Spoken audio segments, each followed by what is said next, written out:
Greetings. This is the Steppen Gamer channel, and I am the Steppen Gamer. Like Hermann Hesse's Steppenwolf, I play alone. Join me as I play traditional multiplayer games solo. Hello, my faithful viewers. Thank you for joining me today as I refight Antietam. For those of you who have watched my previous videos, ordinarily when I play Musket Battles, I show each of the chit draws and individual core movements. But ultimately, that gives the wrong impression. The point of the chit draw is to simulate simultaneous movement. So showing it in serial fashion, one moving after the other, gives an inaccurate depiction of the events. What you have is the situation before the chit draw, and then the situation after the chit draw, when everyone has moved. Before and after doesn't really matter, but initiative within that time frame does affect things quite a bit. So here we are, turn 1. In the early morning, the Union troops creep forward. General McClellan has given the signal for the artillery bombardment to begin. The Union artillery hammers the sunken road, driving some of Ewell's men back. And now at mid-morning, the assault begins in earnest. McClellan aims to take the sunken road. The mid-morning Union assault has gone very well. Although Ewell's division was able to fall back and save some of itself, Jackson's plan was to execute a slow, controlled retreat. And so far, he is doing that, though he would like this to have been a bit more painful for the Union. And now we move into the late morning. As the Union repositions its artillery, Hood's artillery opens up. The morning sees Fighting Joe Hooker striking the Confederate line. As we head towards midday, the Union luck seems to have run out. Fighting Joe Hooker's advance was turned back with heavy losses. Meanwhile, Stuart, manning the artillery on the extreme southern left flank, put the hurt on Sumner's advancing units. Now Jackson would like to unpack bags and rally some of his troops, but if he does that, he has to hold. He can't fall back, and his whole plan here is to fall back. So until he gets to a point where he decides to hold, he's going to have to make do with the conditions troops are in. Likewise, neither Hooker nor Sumner want to unpack their bags, even though they have a lot of spent troops, because as the South falls back, they'll outrun their bags. Ideally, you want the defender to dig their heels in first, before you unpack your bags. Now we go to the midday turn. It's now noon, the sun is high in the sky, and the Union artillery opens up, driving the southern artillery back. After midday, as Franklin's corps moved forward, Longstreet's corps came alive and they charged him. Burnside advanced into Sharpsburg, and Hooker took advantage of the unpacked bags to recover most of his corps.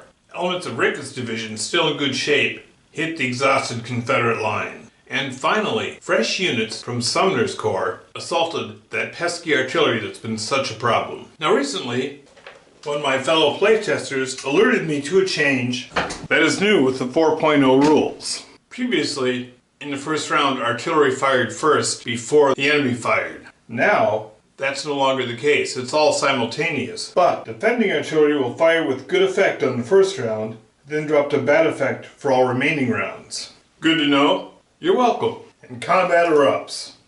Now the Confederate artillery here has been doing an amazing job. It eliminated both attacking Union blocks. The exhausted Confederate troops in the center here were able to drive back Hooker's men. Likewise, Evans' brigade here in Sharpsburg drove back the Union incursion, although that was all they had for the day. And there are very few remnants of Smith's corps left. After Longstreet's assault, backed by Hood's Texans, hit them hard. And after the afternoon wears on, will the Union be able to crack the Confederate line? Longstreet's rallied artillery fires on Burnside's advance, sowing a lot of confusion in the retreat. In the late afternoon, A.P. Hill has arrived, which Jackson is thankful for because he doesn't know how long his exhausted troops can hold out. And Mansfield has crossed the lower bridge to assault the Confederate troops there. And now as dinner time approaches, McClellan realizes he's got to get something going. Something has to break. Longstreet's artillery opens up on the Yankees before them, driving them back. Jackson's unerring artillery opens up on the Union troops it can see. But as they are running low on ammo, there is little effect.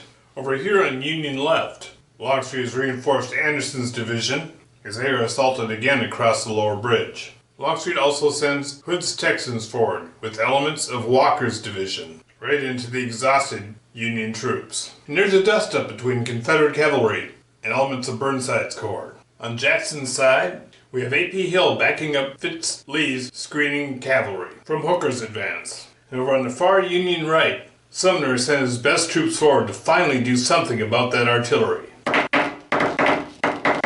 And all along the Union line, especially over here against Longstreet, the Federal troops have suffered terribly. Although A.P. Hill's troop was driven back, Hooker troops were completely exhausted in doing so and are no longer combat ready. The only bright spot was they captured the artillery on the hill. Here in the early evening, McClellan realizes that his Federal army is almost broken. He packs up his bags and crosses back over the Antietam. Lee has won Antietam. Now, for a brief metagame discussion, the Federal army was nowhere near a position where they could capture the southern bags, and they were one block away from breaking. If they lost even one block, the army would have broken. Lee had lost 4 of 8 blocks, so although he's taken some serious casualties, he's nowhere near breaking. Now, if we push it to a second day, the Union could recover 6 blocks, and they wouldn't have strength to attack, but they could hold the position. Lee would not have attacked in this situation. He would have pulled back.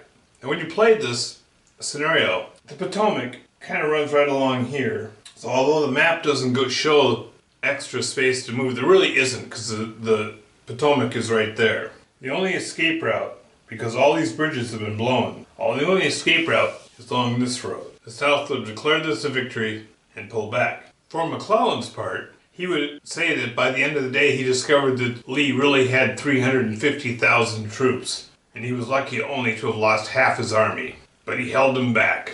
That's my take. What is yours?